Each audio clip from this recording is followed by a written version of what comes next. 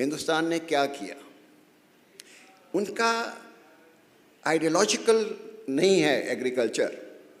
وہ کہتے ہیں کہ اگر آپ نے پاورٹی ریڈیوس کرنی ہے, انفلیشن کم کرنا ہے, فوڈ سیکیورٹی لے کے آنی ہے, ایگریکلچر کی ایکسپورٹس بڑھانی ہیں, رورل انکمز لیونگ اسٹینڈرڈس بہتر کرنے ہیں, صرف ایک ہی سیکٹر ہے جس کا شیئر تو انڈیا میں صرف 15% ہے, لیکن اس کے جو انڈائریکٹ اور کولیٹرل بینیفٹس ہیں وہ ساری اکانومی میں ہیں.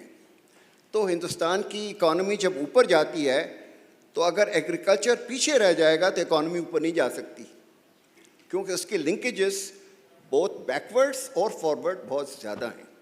تو اسی لیے آپ دیکھیں کہ 2000 سے اور آج 2020 پہ ہندوستان جو ہے وہ 6% پر اینم کر رہا ہے. ایگریکلچر ہے 3.7%, which is the fastest growing sector of the economy. اس سے انکمز بڑھ رہی ہیں. پاورٹی انڈیا میں ہم سے زیادہ ہوتی تھی, آج انڈیا کی پاورٹی ہم سے آدھی ہو گئی ہے, اسی لیے کیونکہ ایگریکلچر کی انکمز بڑھی ہیں. انہوں نے کیا کیا ہے؟ انہوں نے کہا کہ حکومت کا کام یہ ہے, although they also have support prices which I don't agree, اور مفتاح نے بڑی اچھی بات کی کہ اس پروکیورمنٹ کا اور یہ فکس پرائسز کا فائدہ صرف بڑے فارمرز کو ہوتا ہے, چھوٹے فارمر کو بالکل نہیں ہوتا ہے. وہ سارا لے کے جاتے ہیں اور سبسیڈائز ریٹ پر وہ بیچتے ہیں. حکومت کو نقصان بھی ہوتا ہے اور فائدہ اسمال فارمرز کو نہیں ہوتا. ان کے یہاں یہ ڈسٹورشن ہے. لیکن ان کا اریگیٹڈ ایریا آپ دیکھیں صرف 45% ہے, آپ کا 82% ہے, صرف 12% آپ کا رین فیڈ ہے. اور انہوں نے اپنی اریگیشن کو کس طرح استعمال کیا ہے کہ اسپرنکلر اریگیشن ہے ان کے یہاں, ڈرپ اریگیشن ہے ان کے یہاں. یہ جو فلڈ اریگیشن ہے یہ نہیں ہے اتنی زیادہ, کیونکہ وہ کہتے ہیں کہ ہر ڈراپ کی پروڈکٹیوٹی جو ہے وہ بڑھنی چاہیے. پانی جو ہے اسکیئرس کموڈٹی ہے. مفتاح نے بڑی صحیح بات کی. جب میں فائنینس ڈپارٹمنٹ میں آج سے 50 سال پہلے سندھ گورنمنٹ میں تھا تو ہمارا آبیانہ جو ہوتا تھا وہ ساری آپریشن اور مینٹیننس کاسٹ جو ہے وہ ریکور کر لیتا تھا. آج میں نے دیکھا سندھ میں کہ سندھ میں صرف 10% کاسٹ جو ہے وہ آبیانہ سے آ رہی ہے. آپ نے ریٹس بڑھائے نہیں ہیں, اور کس کو پانی جا رہا ہے؟ وہ بڑے زمینداروں کو جا رہا ہے, وہ فلڈ کر دیتے ہیں, اور غریب جو ٹیل اینڈر ہے وہ نہیں ہے. ہندوستان میں یہ ایکوٹیبل ڈسٹریبیوشن آف واٹر ہے. تیسری بات انہوں نے یہ کی ہے کہ انہوں نے کہا کہ حکومت کا بھی کام ہے. I agree with both Miftah and Aurangzeb کے پرائیویٹ سیکٹر کا بڑا کام ہے, بٹ ہر ایک کا ایک حصہ ہے. وہاں پہ انہوں نے فارم ٹو مارکیٹ روڈس بنائے ہیں, ولیج الیکٹریفیکیشن کی ہے, اور انہوں نے جو ایگریکلچر کریڈٹ ہے وہ سینٹرل بینک کے تھرو ایک بینک بنایا ہے انہوں نے, ایگریکلچر کا رورل بینکس کی ایپیکس ہے, وہاں سے وہ پیسے دے رہے ہیں. پرائیویٹ سیکٹر جو ہے وہ کانٹریکٹ فارمنگ جیسے ہو رہی ہے, کانٹریکٹ فارمنگ کرتا ہے, اور فارمرز کو وہ ایڈوائس دیتے ہیں اور ان کو سیڈز دیتے ہیں. یہاں 500 سیڈ کمپنیز ہیں ہندوستان جتنے بڑے ملک میں, صرف 200 ہیں کہ یہاں پر ہم نے فیک پولیٹیکل گراؤنڈز پہ کی ہوئی ہے. پاکستان کا جو ایگریکلچر کا مسئلہ ہے وہ مجھے سمجھ نہیں آتا ہے کہ سب سے زیادہ واٹر جو ہے وہ رورل ایریاز میں ہے, اور کتنا اکانومی کو فائدہ ہوگا, لیکن کوئی حکومت جو ہے وہ ایگریکلچر کی طرف اس طریقے سے توجہ نہیں دیتی ہے. ہندوستان نے توجہ دی ہے, اور آج ان کا 300 ملین سے زیادہ فوڈ گرینز ہیں, سرپلس ہے, ایکسپورٹ کر رہے ہیں. آئی تھنک مفتاح ڈاکٹر صاحب نے بھی کی جو ڈسکشن تھا اس میں 2-3 چیزیں میں نے پک کی ہیں. ایک تھا انہوں نے کہا کہ بڑے فارمر اور چھوٹے فارمر کی انہوں نے بات کی ہندوستان کے کانٹیکس میں. جب ہم پاکستان کو دیکھتے ہیں تو again from government of Pakistan standpoint, government of Pakistan subsidies دیتی ہے, انسینٹیوز دیتی ہے across the board on many aspects of agriculture, like fertilisers ہیں, سیڈز ہیں, پیسٹیسائڈز ہیں, مشینری ہے. کیا یہ بہتر نہیں ہوگا, دیٹس اے کویشچن, اگر ministry of finance government of Pakistan جو ہے وہ لمٹ کر دے وہ سبسڈیز, وہ incentives to small scale farmers, اس طرح پیسے بھی بچیں گے اور ایفیشنسی بھی وہاں بڑھیں گی کہ جہاں پہ موسٹ نیڈیڈ ہے جو کہ اسمال اسکیل فارمر ہے. یہ ہم جس طرح سبسڈیز دیتے ہیں تو تو ہم یہ کہتے ہیں کہ ہم فارمر کو سبسڈی دے رہے ہیں اس لیے ہم گیس سستی دے رہے ہیں. تو جو گیس ہم 4,000 روپے کی خریدتے ہیں یا 3,000 روپے کی خریدتے ہیں, اور یہ تینوں پینلسٹ میرے ساتھ جو بیٹھے ہیں وہ مسکرا رہے ہیں کیونکہ میں نے کہا کہ ہم یہ کہتے ہیں کہ ہم فارمرز کو سبسڈی دے رہے ہیں.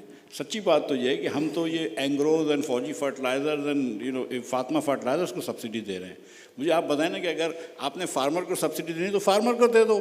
آپ نے جا کے پاکستان کے امیر ترین لوگوں کو پہلے سبسڈی دینی ہے پھر بولنا یار خدا را تھوڑا سا آپ کھاد سستی بھیج دیجیے گا. I mean that just makes no sense. تو جب میں حکومت میں تھا اور اس سے پہلے پنجاب میں یہ ایکسپیریمنٹ بھی ہو چکا ہے کہ آپ ایک چھوٹا سا جو ہے, اب تو QR کوڈ ہی کافی ہے, لیکن آپ چھوٹا سا ایک کوپن ڈال دیں, آپ پرائس مارکیٹ پرائس پہ گیس بیچیں فرٹیلائزر کو, اور آپ ایک چھوٹا سا کوپن ڈال دیں. اگر 12 ایکڑ سے یا 10 ایکڑ یا جو بھی آپ کو کٹ آف کرنا ہے اس سے چھوٹا فارمر خریدتا ہے پہلے 30 بیگ, تو 30 بیگ پہ آپ نے اس کو شناختی کارڈ پہ اس کو پیسہ واپس کر دیا, کچھ سبسڈی دے دی, باقی فارمرز کو نہ دیں. اگر آپ نے یہ کرنا ہے تو دس از ٹریویل, مطلب یہ 3 دن کے اندر یہ پروگرام آپ جو ہے وہ کر سکتے ہیں. لیکن ظاہر ہے کہ اب میں نے سنا ہے کہ کل انہوں نے شاید 2 کمپنیز کی گیس بڑھائی ہے, and there are some complications. وہ ماری گیس بیچتی ہے, وہ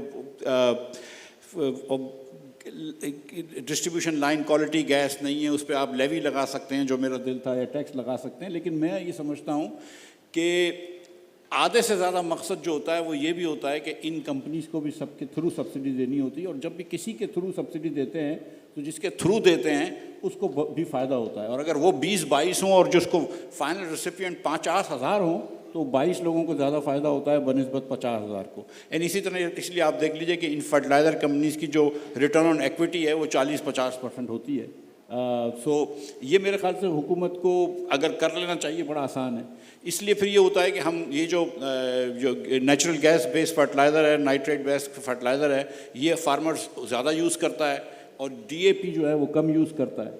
ایک بات جو میں نے ڈاکٹر صاحب کی کتاب سے دیکھی, اور میں ڈاکٹر صاحب سے ابھی بات بھی کر رہا تھا, ایک چیز جو یہ بڑی انٹرسٹنگ ہے, and then I will tell you why that is the case, کہ جب ہندوستان کے اندر مثال کے طور پر جب ان کی انڈسٹریل پروڈکشن بڑھنے لگی اور انہوں نے ایگریکلچر کے اوپر توجہ کم کری, لبرلائزیشن کے اوپر توجہ دی, اور جب انڈسٹریل پروڈکشن بڑھائی تو ان کی ایگریکلچر گروتھ ریٹ بھی بڑھ گیا. اور وہ اس لیے کہ جب آپ کی انڈسٹریل انکم بڑھتی ہے تو ایسا ہوتا ہے کہ ایک فارمر کے اگر 4 بچے ہیں تو 2 بچوں میں جا کے کسی گاؤں کی فیکٹری میں کام کرنا شروع کر دیا. جب وہ 2 بچے گاؤں کی فیکٹری میں کام کرتے ہیں تو وہ جو کنسٹرینٹس تھی فارمر کے پاس وہ اب کنسٹرینٹ کم ہو گئی ہے. اب جو ہے وہ تھوڑا سا ویجیٹیبل گارڈن میں وہ ڈیپ ڈال کر تھوڑے سے سبزی بھی وہ گرو کر سکتا ہے. So what we've seen is in Pakistan also کہ when you have, جس سال آپ کی کموڈیٹیز کی کراپ صحیح نہیں ہوتی ہے اس سال آپ کی ویجیٹیبل کی بھی کراپ صحیح نہیں ہوتی, کیونکہ فارمر کے پاس پیسے ہی نہیں ہوتے کہ وہ ویجیٹیبل کے کراپ کے اوپر انویسٹ کر سکے. سو تھوڑی سی فارمر کی ایک کتاب ہے یہ ابھیجیت بینرجی کی اور کرسٹین ڈوفلو کی, کہ یہ پور اکنامکس کی, جہاں پہ یہ کنسٹرینٹ پہ کام کر رہے ہوتے ہیں. سو وہ آپٹیمل ڈیسیشنز نہیں لے سکتے. اس کے پاس اگر کھانے کے ہی پیسے نہیں ہیں تو وہ کھاد تو نہیں خریدے گا, جبکہ وہ 10,000 روپے کی کھاد سے آپ 40,000 روپے کی اور کراپ لے سکتے ہیں. تو آپ نے جیسے آپ انڈسٹریل پروڈکشن بھی بڑھائیں گے اپنی, آپ غریب کی انکم بڑھا دیں گے تو اس کی سپلائی آف پروڈکٹیوٹی بھی بڑھ جائے گی اور اس کی سپلائی بھی بڑھ جائے گی, ایگریکلچر کی سپلائی بھی بڑھ جائے گی. اور یہ جو بات کی ہے ڈاکٹر صاحب نے, اب یہ بات لمحہ فکریہ ہے, سچی بات ہے کہ 39% پاورٹی ہے اس وقت پاکستان میں. 9 کروڑ لوگ پاکستان میں خطۂ غربت کے نیچے ہیں. جو خطۂ غربت کے نیچے غریب پاکستانی فارمر ہے, اور گاؤں کے اندر میرے خیال سے 60% سے زیادہ پاورٹی ہوگی, تو وہاں پہ تو اکانومی چل ہی نہیں سکتی ہے. اور وہ فارمر کیسے ریشنل صحیح ڈیسیشن کر سکتا ہے جو اتنی غربت میں رہ رہا ہے؟ تو ایگریکلچر کو بہتر کرنے کے لیے رورل انکم بھی بڑھانا ضروری ہے. I think that again segues very well. Thank you, Miftah. Into Aurangzeb, آپ نے کافی ہم چھوٹے فارمر کی بات بھی کر رہے ہیں کہ ہم اس کے اور کس طریقے سے اس کو اگر ہم انسینٹیوائز کریں تو اس کا ناک آن امپیکٹ کس طریقے سے آتا ہے. ناؤ ابھی آپ نے تھوڑی دیر پہلے کہا تھا کہ 26 فروری کا کچھ آپ نے ذکر کیا تھا, اور آپ نے کہا کہ HBL بورے والا میں کوئی ایکسپیریمنٹ کرنے جا رہا ہے یا کسی قسم کی ایک ایکسپینشن کرنے جا رہا ہے. کیا ہے وہ, اور اس کا how is it different from what traditionally banks have been doing? دیکھیے, پہلی تو اچھی بات یہ ہے کہ this fiscal year actually the rural economy is actually leading our whole GDP discussion this year. So I think in itself I think we should celebrate that, کہ اچھی بات ہے کہ جہاں LSM میں تھوڑا سا کمی آئی ہے اور چیزوں میں کمی آئی ہے, the rural economy is moving forward. دیکھیے میں ہمیشہ یہ کہتا ہوں کہ from a private sector perspective as well, because ہم ہمیشہ یہ بات کرتے ہیں اس کو یہ کرنا چاہیے، اس کو یہ کرنا چاہیے، گورنمنٹ کو یہ کرنا چاہیے. From my perspective it's always what is in your control. جو آپ کا کنٹرول میں ہے اس کو تو کیجیے. میں نے تھوڑا سا ذکر کیا کہ ہم نے جو کوتاہی کی تھی ڈیری لائف اسٹاک میں، EWR میں، اسی طرح capacity building. So in the last 2 to 3 years ہم نے کوشش کی کہ اسمال فارمرز کے ساتھ انٹرونشنز کریں. جو انٹرونشنز تھیں سلیم رضا صاحب نے اس کا تھوڑا سا ذکر کیا. وہ انٹرونشنز ہم نے میز میں کی، رائس میں کی، اور چیزوں میں کی، کہ ہم نے کہا کہ we should take off or keep as a financing bank and talk about and think through کہ کیپیسٹی بلڈنگ کیسے ہو سکتی ہے. تو ہم نے کہا کہ ہم اسمال فارمر کو ان پٹس ہم دیں گے، بیج ہم دیں گے، کھاد ہم دیں گے، پیسٹیسائڈ ہم دیں گے. پھر ہم نے کہا کہ ان کو ایگرونومی سروس دیں گے، وچ مینس کہ ان کا پورا جو کراپ سائیکل ہے وہ اس کے بارے میں ان کو بتائیں گے کہ کیسے یہ چلے گا. سیٹلائٹ امیجری سے ان کو کلائمیٹ کے بارے میں بتائیں گے. The third thing we said was کہ جو یہ لمیٹڈ انٹرونشنس تھیں کہ اس میں میکنائز سروس کیسے ہو سکتی ہے. یہ آپ سب میرے سے بہتر جانتے ہیں کہ جو رائس ہارویسٹنگ ہے کہ وہ کتنے ہفتوں میں ہوتی ہے جب بائی ہینڈ ہو اور مینولی ہو، اور اگر میکنائز سروس آ جائے تو وہ 20 دنوں میں ہو جاتی ہے. And then we said we'll also offtake, will ensure کہ ان کی جو پروڈیوس آ رہی ہے وہ بھی ہم اس کو بکوا سکیں. تو یہ جو ہم نے انٹرونشنس کی ان دا لاسٹ 2.5 years، اس کا جو ہمیں اس کا جو رزلٹ آیا کہ دا yield went up by more than 20%, and the money that went into the small farmers pocket went up by more than 100%. اور ہم یہ نہیں کہہ رہے ہیں، ہم نے اس کو پھر پرنسٹن انسٹیٹیوٹ سے کہا کہ آپ آ کے ان ریزلٹس کو انڈیپینڈنٹلی ویلیڈیٹ کیجئے کہ جو ہم کہہ رہے ہیں وہ درست ہے کہ نہیں ہے. تو یہ جب انہوں نے آ کے انڈیپینڈنٹلی ویلیڈیٹ کیا تو we are very grateful to our board. انہوں نے کہا اب اس کو آپ اسکیل اپ کیجئے. یہ ڈاکٹر صاحب تھے پرائم منسٹر عمران خان کی ایڈمنسٹریشن میں، پھر ہم نے شہباز صاحب کو بھی یہ کہا. اس لیے میں کہہ رہا ہوں وی ڈونٹ کیئر کہ کس ایڈمنسٹریشن کی بات ہوتی ہے.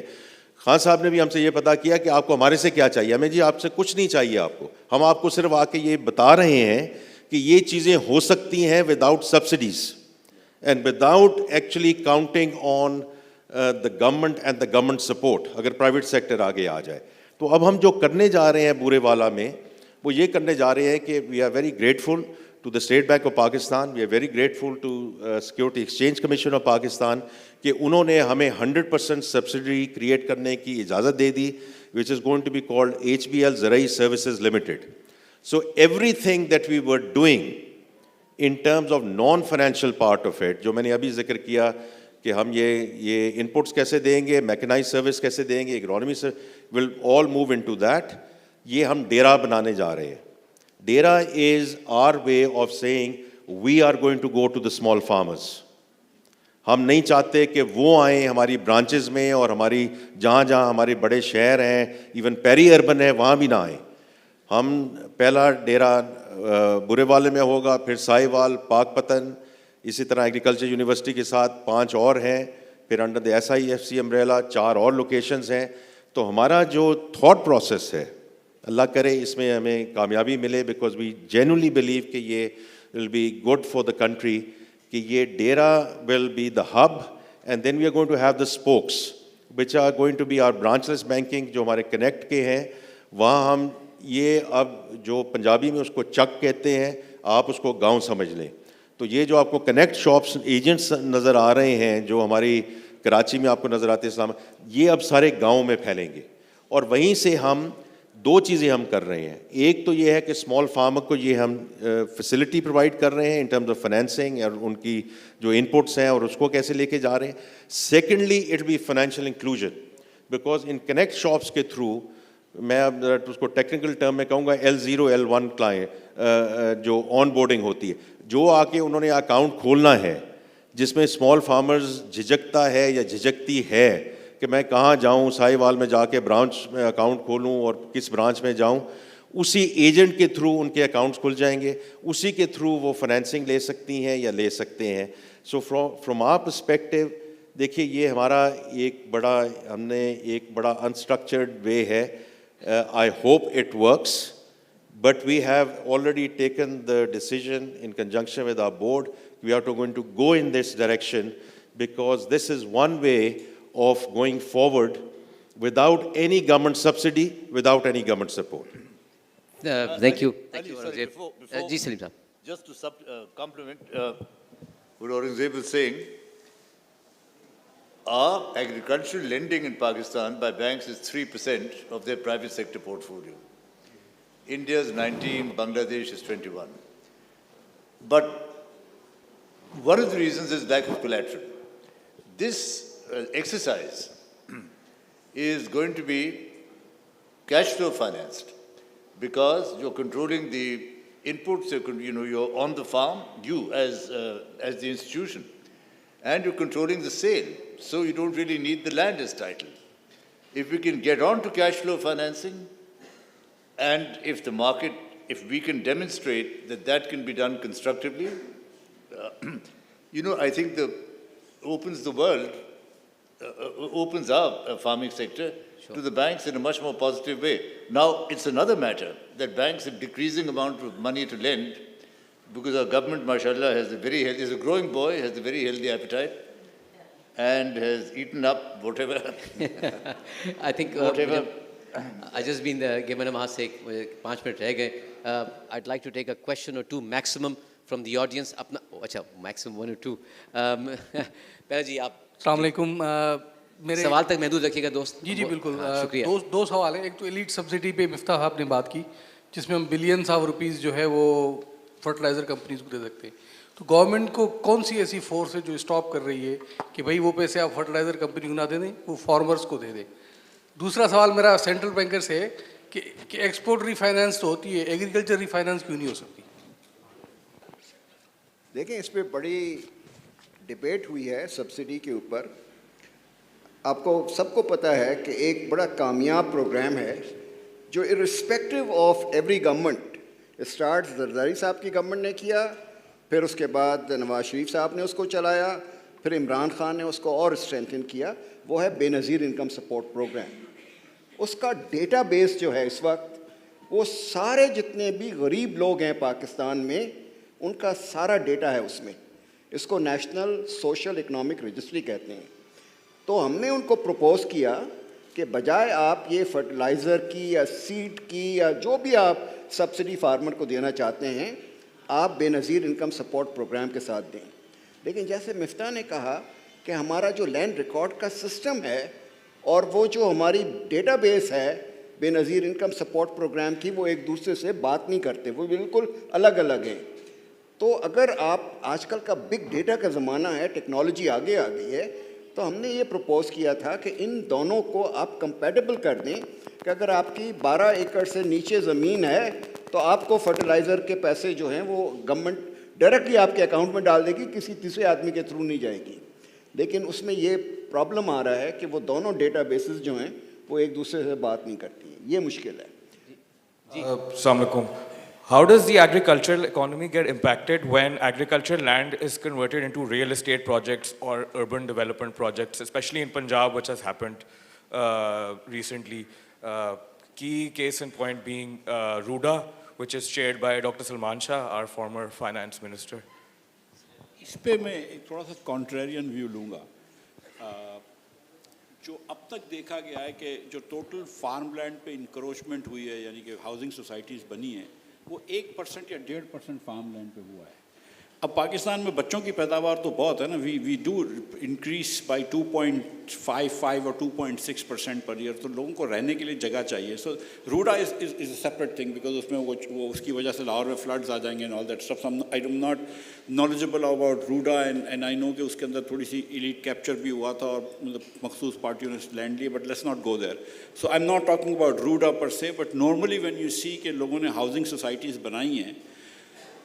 اور I went to buy a couple of sugar mills in Punjab, تو وہ بتا رہے تھے کہ اور ایک ٹیکسٹائل مل آلسو کہ نیئر سندر, تو وہ بتا رہا تھا کہ the best alternate is actually کہ مشین کو پھینک دو اور اس کے اندر آپ ہاؤسنگ سوسائٹیز بنا دو. سو ایک تو یہ ہے کہ پاکستان میں فیکٹری لگانا یا کوئی چھوٹا کاروبار کرنا جرم ہو گیا اگر, لیکن آپ کو پراپرٹی کے اوپر کوئی ٹیکس نہیں کرتا. تو بیکاز آپ کا ٹیکس اس طرح کا اسٹرکچر ہے کہ ریئل اسٹیٹ پہ پیسے چلے جاتے ہیں اور دوسرے ریئل سیکٹرز میں پیسے نہیں جاتے. تو ایک تو یہ ہے, اور دوسرا ہے کہ اتنی آبادی بڑھ رہی ہے تو تھوڑا بہت تو فارم لینڈ پہ ظاہر ہے کہ یہ ہوگا. آئی ڈونٹ تھنک کہ that such a big problem, but اگر اس کو ایڈریس کرنا ہے تو آپ اس کے قوانین کو صحیح کر دیں. کہ ایک میں نے پراپرٹی پہ ٹیکس لگایا تھا, کل پشاور ہائی کورٹ نے اس کا بھی ذبح کر دیا ہے. تو کہ امیر ترین پاکستانی جو ہیں وہ پیسہ کہاں رکھتے ہیں, وہ پراپرٹی پہ رکھتے ہیں. تو پراپرٹی کو تو ٹیکس لگائیں. اگر آپ پراپرٹی کو ہی ٹیکس نہیں لگائیں گے, ویلتھ کو ٹیکس نہیں لگائیں گے, تو پھر وہ امیر لوگ امیر ہی رہیں گے اور غریب لوگ غریب ہی رہیں گے. یہ تھوڑا سا مطلب یہ تو ہے ہی. So that is the thing. But اس کو مطلب that's not necessarily a wrong thing کہ ہاؤسنگ سوسائٹی بڑھ گئی ہیں, یہ ٹیکس کا مسئلہ ہے. آئی تھنک مجھے بار بار اشارہ کیا جا رہا ہے. جیسے سیشن ختم ہوگا اس کے بعد آپ انڈیویجولی پوچھ سکتے ہیں سوال, کیونکہ مجھے اس کے بعد بھی ایک سیشن ہے تو مجھے وہ منع کیا جا رہا ہے, مجبوری ہے. سر ایک سوال, چلیے آخری سوال, بالکل آخری سوال. ایپ سراج گل, اور میں سوشل ورکر ہوں اور انسانی ترقی پہ کام کرتا ہوں.